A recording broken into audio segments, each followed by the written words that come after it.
హరే కృష్ణ. కృష్ణాష్టమికి ప్రత్యేకంగా చేసే అటుకుల పాయసాన్ని బెల్లం వేసినా సరే విరిగిపోకుండా ఉండాలంటే ఈ విధంగా ట్రై చేయండి. 10 నిమిషాల లోపు అయిపోతుంది ఈ ప్రసాదం. పాన్ లోకి 1 టేబుల్ స్పూన్ నెయ్యిని వేసుకుని ముందు ఎండు కొబ్బరి ముక్కల్ని సగం వరకు వేయించుకున్న తర్వాత డ్రై ఫ్రూట్స్ ని వేసుకుని ఇవన్నీ బాగా వేగిన తర్వాత పక్కకు తీసుకోండి. ఇప్పుడు అదే నేతిలోకి 1 కప్పు దాకా కూడా అటుకులను వేసుకుని ఇవి క్రిస్పీగా అయ్యేంత వరకు వేయించుకోండి. నెయ్యి సరిపోకపోతే మరొక టేబుల్ స్పూన్ వేసుకోండి. అటుకులు కొద్దిగా ఉబ్బి మనం చేత్తో వీటిని విరపడానికి ట్రై చేస్తే ఈజీగా విరిగిపోతే కనుక ఇవి రెడీ అయిపోయినట్టు.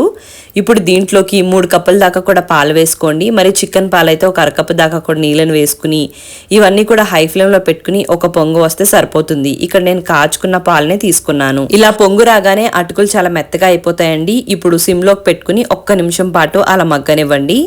1 నిమిషం అయిన తర్వాత దీంట్లోకి ముందుగా వేయించి పెట్టుకున్న డ్రై ఫ్రూట్స్, అలానే 1/4 టీ స్పూన్ అంత యాలకుల పొడి వేసుకుని స్టవ్ ని కట్టేసుకుని మూత పెట్టేసుకుని పక్కకు పెట్టుకోండి. దానివల్ల అటుకులు పాలని బాగా పీల్చుకుంటాయి. 5 నిమిషాల తర్వాత తీసుకుని చూస్తే గనక కొంచెం కన్సిస్టెన్సీ థిక్గా అవుతుంది. ఇప్పుడు దీంట్లోకి 1 కప్పు దాకా కూడా బెల్లాన్ని వేసుకుని పైన మాత్రమే కలుపుకుని మరొక 2 నిమిషాల పాటు మూత పెట్టుకుని పక్కకు పెట్టుకోండి. 2-3 నిమిషాలు అయిన తర్వాత బాగా కలిపేసుకుని సర్వ్ చేసుకుంటే అటుకుల పాయసం రెడీ అయిపోతుంది. మరి నచ్చితే లైక్ అండ్ ఫాలో చేయడం మర్చిపోకండి.